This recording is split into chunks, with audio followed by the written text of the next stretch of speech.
얼마 전이었죠. 2022년 10월 25일 날 끔찍한 사건이 발생했습니다. 경기도 광명시에 있는 한 아파트에서 발생한 사건이죠. 새 모자가 숨진 채 발견이 됐습니다. 25일 밤 11시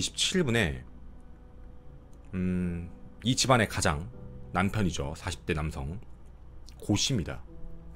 고 씨가 집으로 귀가를 해서 들어갔다가 자신의 아내와 중학생 그리고 초등학생 또 이제 아들이죠. 두 아들이 끔찍하게 살해당해 숨져있는 거를 보고 119에 신고를 하게 됩니다.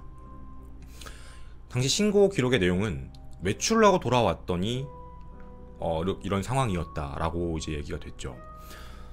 당시 경찰이 바로 출동을 했습니다. 왜냐면 이제 이게 좀 말이 안 되는 너무 끔찍한 살인 사건이었고, 왜냐면 현장 자체가 너무너무 잔혹했어요. 사실 저도 이거를 어느 정도 선까지 얘기를 해야 될지 잘 모르겠는데 언론에 일부 노출이 됐기 때문에 저도 그냥 어느 정도 좀 러프하게 좀 뱉고 가도록 할게요. 제가 이거 처음에 제보를 받았을 때 사실 가장 의심 가는 사람이 있다라는 내용, 그거와 더불어서 그 고인이 당한 피해가 보통 범죄가 아니었어요. 이 정도까지 공격을 한다고 싶을 만큼이었어요. 13살과 9살로 제가 알고 있어요. 두 아들이. 그리고 이제 어머니는 똑같이 이제 피해를 당하신 상황인데, 경찰이 처음에 출동해서 현장을 보고 경악을 했다고 저는 전달을 받았거든요. 너무 끔찍하게 살해를 해서. 그래서 경찰이 제일 먼저 중요하게 봤던 거는 현장이었었어요. 왜냐면 현장에 범인의 흔적이 사실 있기는 있었어요. 여러분들 이거를 보셨는지는 모르겠는데 현관문입니다. 지금 잘 보이실지는 모르겠는데 이 현관문 여기 밑바닥 쪽을 보시면 여기 지금 피가 묻어있는 게 아마 보이실 거예요. 범인은 살인을 저지르고 나서 외부로 나왔다라는 이야기가 되는 거거든요. 그러면 집 안에 들어가서 살인을 저질렀던 범인이 집 밖으로 나와서 그냥 갔다는 얘기인데, 되게 이상했던 미스테리한 점이 하나 있었어요. 외부 출입 흔적이 없었어요. 무슨 소리냐면 강도 같은 거라면 외부에서 침입한 흔적이 존재해야 되는데 침입 흔적은 없고 나간 흔적만 있는 거예요. 깨끗한 거예요. 뭐 현관문을 뜯었다거나 어떤 걸 뭐 때렸다 이런 흔적이 있는 게 아니니까. 그리고 처음에는 여러 가지 가능성을 두려고 해서 언론에는 여러 가지 변수에 대해서 처음에 기사가 됐더니 그렇게 나갔어요. 그러니까 이제 뭐 유서는 없다. 왜냐면 이제 극단적인 선택한 거 아니냐라는 추측성 기사들도 나왔기 때문에 어머니가 혹시 그런 거 아니냐 뭐 이런 내용도 있었죠. 근데 경찰은 가능성을 열어주겠다라고 얘기하면서 유서는 없다라고 일단 발표를 했고, 내부적으로는 분명히 타살이라고 확정을 짓고 있었어요. 그리고 이거 분명히 면식범이다. 면식범이 아니면 말이 안 되는 상황들이었고, 그리고 처음에는 그 숨진 원인 있죠. 숨진 원인에 대한 피해자들의 원인에 대해서 이제 그 처음에 육안으로 봤을 때 검시를 했던 이제 소방 당국에서는 아마 과다출혈로 사망했을 거다라고 판단을, 너무 많은 혈액이 나와서 과다출혈로 사망했을 것이다라고 판단했는데 실제 사인은 아니었어요. 실제 사인은 과다출혈이라는 게 아니라 정확히는 두개골 함몰이었고요. 두개골 함몰이랑 경부 자창이었어요. 그러니까 이게 말이 좀 어려운데 좀 풀어서 말씀을 드리면, 머리 부분은 둔기로 때렸고요. 함몰이 될 만큼 둔기로 쳤고, 목을 흉기로, 날카로운 흉기로 그은 거예요. 쉽게 얘기하면 완전히 찔렀다라는 얘기인 거겠죠. 그러니까 절창과 자창은 다른데 어쨌든 이제 벤 게 아니라 푹 했다는 얘기가 되는 거라서, 이게 무슨 소리가 되는 거냐면 범인이 일단 제압용으로 머리를 공격했고 바로 목을 공격할 수 없으니까, 그럼 이게 두 가지의 모습이 나오는 거예요. 제압을 하려고 하는 행동 하나, 둔기를 썼다고, 그리고 무조건 죽이기 위해 흉기를 썼다는 거예요. 그럼 범행 도구가 두 개였어요. 이게 초반에는 밝혀지지 않았던 내용이었거든요. 그러니까 범행 도구를 두 개를 준비해놓고 두 개를 가지고 이 안에서 이런 끔찍한 일을 저지르고 도주해버린 거예요. 근데 이때 당시에 여러 가지 진술들이 있었어요. 뭐냐면 시간대는 좀 다른데 저희도 제보를 받았던 이제 제보자분은 비명소리를 들었다고 했었어요. 뭐 비명소리랑 엄청 쿵쾅거리는 소리 들었다는 사람들도 계시고 언론에 나왔던. 근데 비명소리라는 게 되게 찢어질 듯한 비명소리, 여자의 비명소리를 들었다, 그걸 기억하시는 분들 꽤 계시더라고요. 근데 시간에 대한 얘기는 조금 편차가 좀 다들 다양했었어요. 정확히 언제 몇 시다라는 게 다 저녁 시간쯤, 늦은 저녁 시간, 뭐 아니면 좀 초저녁, 뭐 되게 좀 애매한 시간들로 나왔던 상황이었죠. 해서 범인에 대한 거는 분명히 면식관계다라고 판단하고 경찰이 CCTV 분석을 시작을 했어요. 근데 CCTV에서 좀 뭔가 이상한 점이 포착이 돼요. 뭐였냐면 남편의 알리바이는 확실했어요. 나 PC방 갔는데요? 라고 얘기를 했거든요. 근데 진짜 PC방에 있었어요. 상황이 밤 9시부터 그 11시 그 신고 전화 전까지 있죠. 그때까지 진짜 PC방에 있었던 게 리얼 팩트예요. 여기서 무슨 OTT 보고 있었대요. 이거는 PC방 사장님한테도 확인을 했어요. 요거는 그러니까 PC방에 있었던 것도 확인했고 그 엘리베이터 CCTV를 확인을 해봤는데 CCTV 상에서도 이 사람의 알리바이는 확실했어요. 이렇게 PC방에서 나오는 장면 명확했고 그리고 집 올라가는 엘리베이터 타는 장면 명확했어요. 그러니까 이상한 게 없었어요. 충분히 뭐 그러네? 약간 뭐 알리바이가 분명히 있는 것 같네? 라는 얘기였죠. 그래서 아버지이자 남편이었던 고 씨한테 진술에 대한 내용을 들어봤는데 분명히 자기는 알리바이가 명확하다. 나 집에 보내달라. 날 왜 조사하냐? 약간 이런 식의 마인드였다고 해요. 근데 경찰이 검거를 했습니다. 범인은 남편이자 아버지였던 40대 고 씨가 맞았습니다. 제가 제목을 광명 샘모자 살인마의 기억법이라고 제가 잡았는데 제가 지금부터 드리는 얘기는요. 너무나도 치밀했고 너무나도 준비를 했고 너무나도 뻔뻔했다라는 거거든요. 진짜 소름 끼칠 정도로 뻔뻔했어요. 얘가 지금 노리고 싶었던 거는 누군가가 내 가족을 죽였다라는 거 하나 혹은 아내가 그랬다. 약간 이런 식으로 몰고 싶었던 것 같아요. 현혹시키려고 했던 거였죠. 모든 것들을. 근데 그가 검거됐던 이유가 뭐였냐면 주변을 감식을 해봤던 거예요. 경찰이 주변을 수색해보고 CCTV를 분석을 해서 돌려보는데 이 남자가 옷이 바뀌었다라는 사실을 알게 돼요.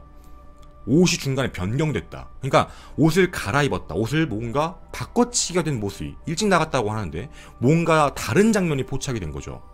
그래서 주변도 좀 확인하다 보니까 범행 당시에 입었던 남방이랑 바지 이게 포착이 된 거예요. 확인이 돼요. 피 묻은 게. 그걸 체크를 하게 되고 경찰이 진짜 빨리 잡아서 다행인 거예요. 내가 볼 때 얘는 시간 조금 더 자기를 자꾸 내보내달라고 했어. 이게 이유가 있는 거야. 나 알리바이 있잖아요. 좀 내보내줘요 라는 게 그거 버리려고 했던 거거든요. 분명히 자기가 근처에 버렸어. 아파트 근처에 버려놓은 상황이라서 그거라도 빨리 없애야지 자신한테 그게 안정감이. 왜냐면 자기가 좀 신고한 상황이니까. 신고해놓고 지금 자기한테 수사가 들어와서 지금 조사를 받고 있는 상황이니까 일단 내가 남겨놓은 지금 왜냐면 거기에 흉기도 있었거든. 이 모든 걸 빨리 없애려고 일단 나는 내보내줘라고 했는데 경찰은 빠르게 판단했고 빠르게 잡은 거예요. 그래서 결국에는 그걸 처리를 못했죠. 얘의 계획은 그거였던 거야. 신고하고 자기가 와서 증거인멸한 거 싹 없애면 아무것도 안 남는다. 이 생각이었던 것 같아요. 왜냐면 CCTV가 어디 있는지 위치를 다 판단했거든. 이게 얼마만큼 소름 돋았냐면 CCTV도 이렇게 한 거예요. 이 창문으로 들어갔어요. 자, 일단 기억해줘. 이 조그만 쪽문. 그리고 이 계단에 보면 CCTV 없죠. 얘가 어떻게 한 거냐면 아파트 내 CCTV 위치를 다 판단한 거예요. 그래, CCTV가 곧 자신의 알리바이를 지켜줄 수 있는 유일한 증거라고 믿은 거지. 사각지대 동선을 다 확인해요. 그래서 나가는 장면은 일부러 찍혀줘요. 자기가 밖에 나갔다는 걸 증명해야 되니까. 나갔어. 그리고 사각지대에서 딱 CCTV 없는 그 공간으로 딱 턴하면서 들어와서 보셨던 그 조그만 쪽문 같은 데지. 글로 들어가서 계단으로 올라간 거예요. 계단으로 따다다다다고 15층까지 올라가서 살인을 저지른 거예요. 그래서 CCTV 안 찍힌 거예요, 얘가. 그리고 살에 피 묻은 건 버리고 옷 갈아입은 거지. 뭐 그것 때문에 걸리긴 했지만 어쨌든 그런 거였어. 그리고 옷은 가까운 데 버렸죠. 멀리 가면 의심받으니까. 왜냐면 자기는 거기서 절대 멀리 가면 안 돼요. 알리바이는 모든 CCTV가 증명할 거니까. PC방에 갔던 이유도 너무 단순했던 거예요. 살해로 추정되는 그 시간에서 난 밖에 나가는 장면 보여주지 않았냐. 왜냐면 나가는 장면, 들어오는 장면이 있잖아. CCTV 찍혔잖아. 밤 11시 27분에 들어왔고 그 전에 뭐 8시 몇 분 나갔고 난 나갔잖아. 그러니까 난 중간에 온 적이 없잖아. 난 그러면 난 알리바이가 명확한 거야 를 자꾸 주장을 했던 거예요. 진짜 소름 돋게 준비를 했던 거죠. 그리고 살해 수법도 되게 잔인했어요. 근데 여기가 조금 중요한 부분인데요. 고 씨가 이런 말을 했어요. 그러니까 범행 계획을 어떻게 했냐면 통화 내역을 분석해 보니까 나갔죠. PC방 갈 때 나간 거예요. CCTV 찍히고 나가서 돌아 들어오면서 아내한테 전화를 했어요. 말로 진술로는 아내한테 전화를 해서 돈 줄 테니까 나와라. 아내를 바깥으로 부른 거죠. 그래서 아내가 이제 뭐 아무 의심 없이 그냥 뭐 당연히 그런 거 없으니까 아무 생각 없이 해서 그냥 밤 8시 10분에서 20분 사이쯤 이제 내려가게 된 거예요. 내려온다라는 사실 확인하고 15층으로 올라갔죠. 쭉 올라가서 대기 타고 집 안으로 들어가서 제일 먼저 공격한 게 여기가 좀 중요해요. 제일 먼저 공격한 게 중학생 아들이에요. 그리고 중학생 아들을 이제 살해하는 그 시간 동안에 아내가 잠깐 내려갔다가 연락도 안 받고 전화도 안 받고 뭐야 하고 다시 올라왔던 거죠. 그 현장을 목격한 거예요. 공격하고 있는 걸. 그래서 이게 왜 알려졌냐면 거실에서 이제 시신들이 발견됐는데 거실에 아내의 엄마죠.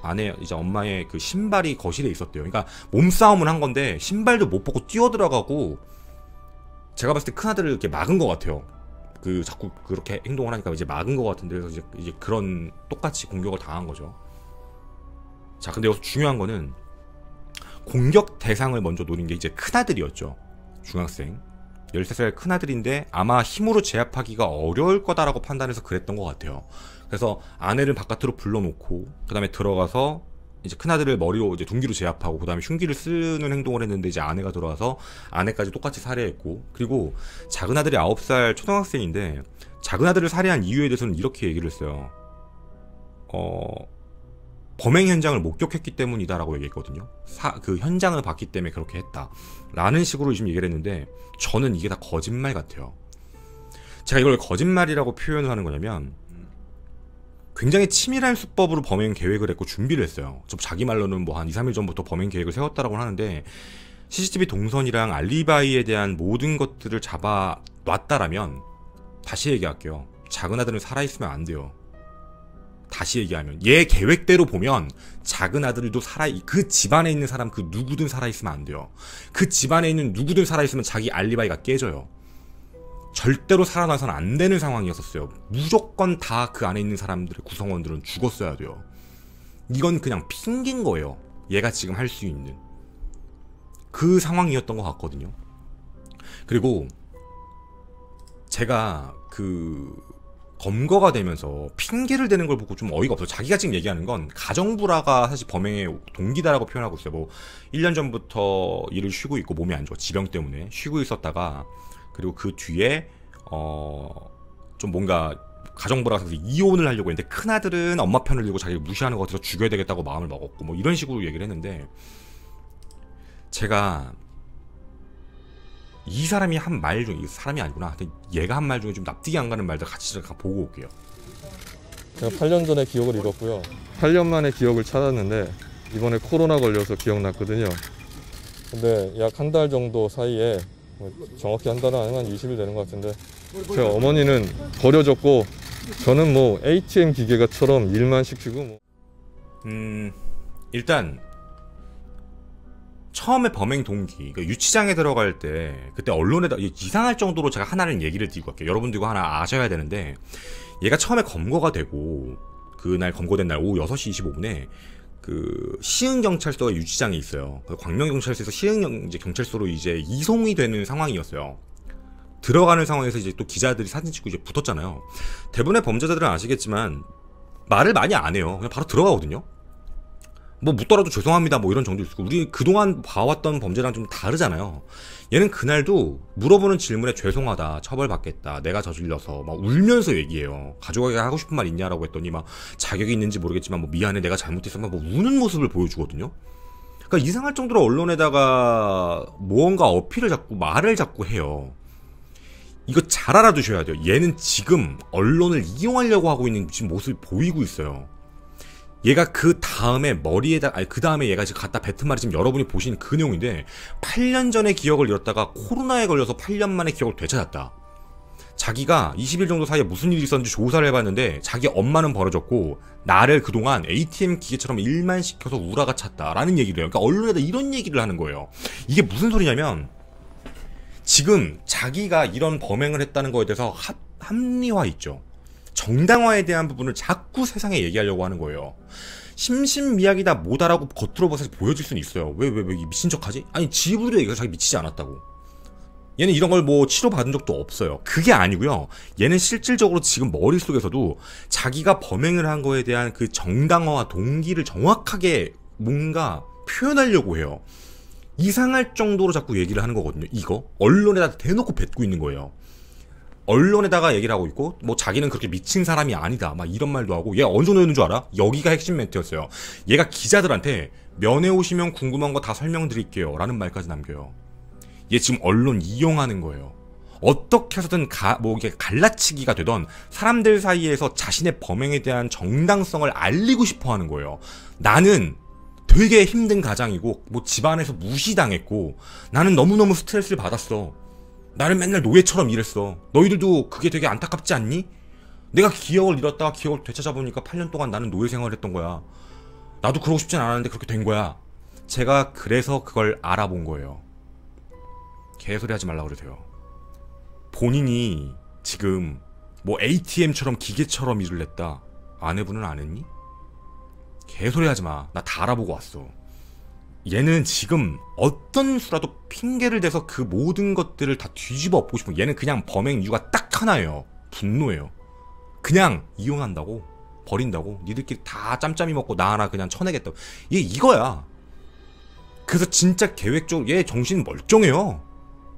여러분 지금 계획살인 저지른 거 보세요. 얘가 지금 미친 소리 하는 것 같으세요? 아니 얘 지금 다 계획적이에요. 얘 확실하게 그런 거예요. 이런 거야. 범행 봐봐 CCTV. 얘 미친 애가 어떻게 이거래. 범행까지 다 보고 뭐 하고.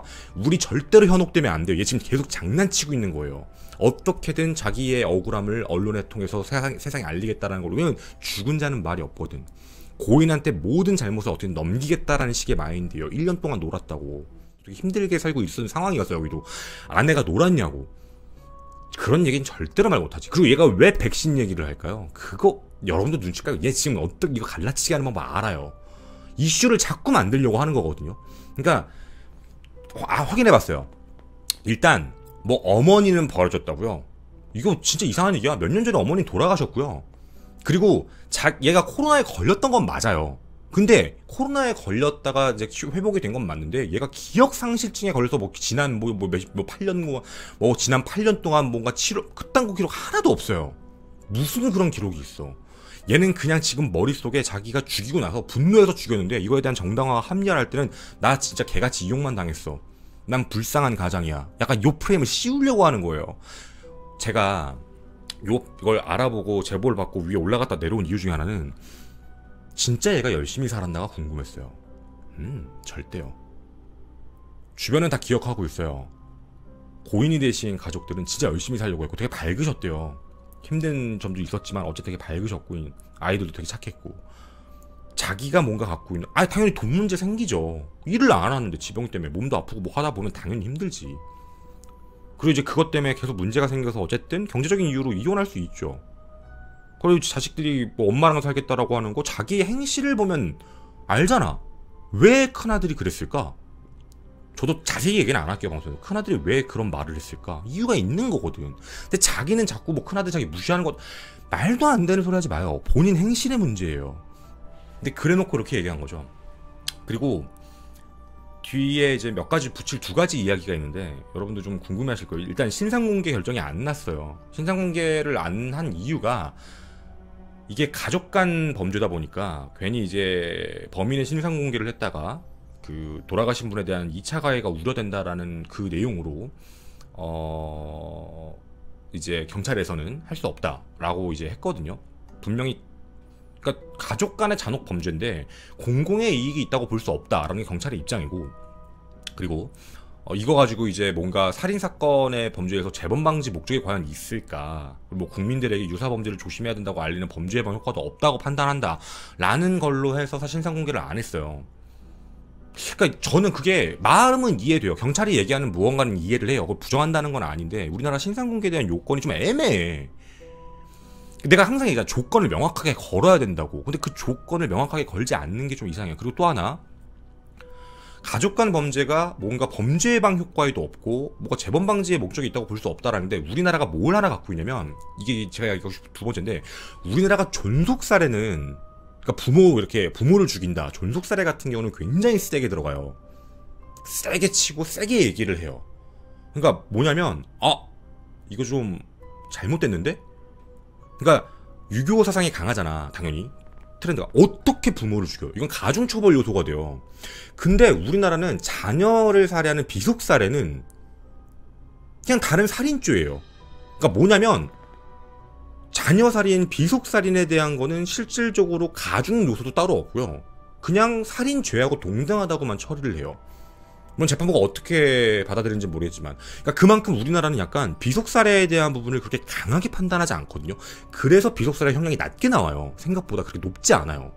대부분 비속살해 형량이 나오는 걸 보면 재판부가 판단할 때 호인을 했는데, 전재산을 했는데 탕진해서, 그리고 자기도 극단적인 선택을 하려고 했다, 막 이런 식으로 해서 뭐가 되게 안타깝다라는 걸로 이해를 해주려고 하는데, 이건 사실 좀 바뀌어야 된다고 생각하거든요. 이거는 살인이잖아. 그것도 존속살인만큼이나 끔찍한 살인이에요, 비속살인도. 근데 우리나라는 이걸 너무 보통 살인으로 많이 보기 때문에, 일반 살인? 그러니까 이거는 진짜 강화시켜야 되는 게 저는 맞다고 보거든요. 이유를 받아주면 안 돼, 사실. 그래서 이런 부분들이 좀 쉽게 보는 거 아닌가라는 개인적인 생각도 사실은 들었었어요. 그래서 여러분들하고도 그 이야기에 대해서 전해드리려고 했던 거였고, 이 사건은 너무나도 철두철미하게 준비를 했고, 너무나도 계획적이었고, 너무나도 경찰을 가지고 놀려고 했어요. 시간만 벌면 된다, CCTV 안 찍히면 된다, 증거 없애버리면 된다. 단 한 가지를 착각했죠. 경찰을 너무 물러봤어요. 경찰은 빨랐고 정확하게 판단했고 놔주지 않았고, 그리고 결국에는 그대로 잡아 끌어 들어갔죠. 그래서 우리도 어떤 부분에 대한 것들도 같이 관심을 갖고 생각해 주셨으면 좋겠습니다. 이 사건도 어떻게 처리가 되는지 끝까지 살펴보고 전할 수 있게 하도록 하겠습니다. 감사합니다.